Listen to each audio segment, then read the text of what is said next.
ハロー、ニーハオ、サワディークラブ、日本語教師、モリスです。あやです。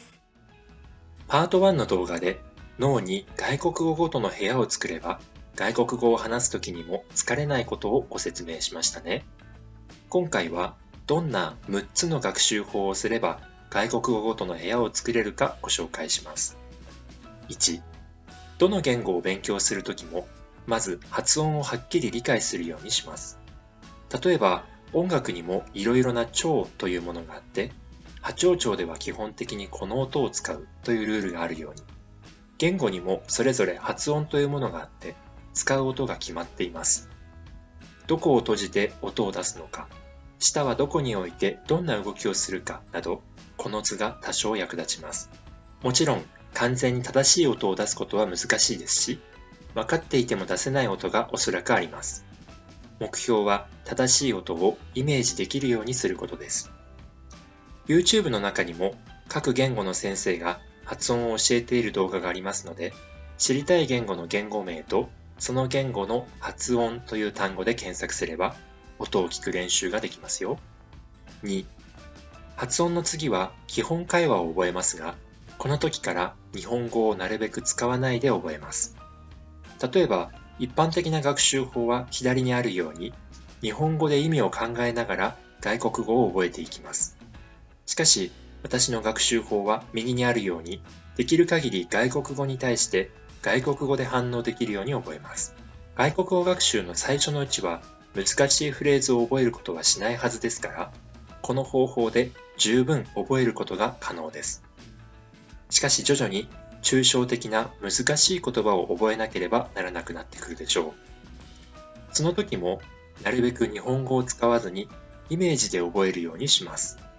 実際、日本語では正しく意味を覚えられない外国語がいっぱいありますから、見方によってはイメージの方が正確に覚えられます。3、学習を進めていくうちに単語量を増やしていきますね。その時に日本語ではなく絵やイメージを使います。例えば、日本の一般的な英語教育は、スイカは英語で何ですかという教育です。でも私はなるべく一回絵を頭に描きます。実際英語の場合、絵で学ぶ辞書がオンラインで無料で見られますし、他の言語でも本が出版されていたりします。この方法のメリットもやはり会話で疲れないことです。会話はキャッチボールなので、一度言った単語から一連のテーマが生まれます。絵をイメージして話せば翻訳をせずに外国語の会話ができますよ。ですから、個人的には単語帳を作る学習法はあまり使いません。どうしても仕事でこのジャンルの単語を覚えなければならないなど、単語帳を使った方がいいケースももちろんあるので、状況に合わせて考えてみるといいと思います。4、状況に合ったフレーズを覚えます。日本語で考えるのではなく、頭の中に生活の場面をイメージしながら学習します。そういう意味では、小さな子供用のアニメは最高の教材です。場面に合ったフレーズを繰り返し聞いて覚えると、子供のように外国語を覚えられます。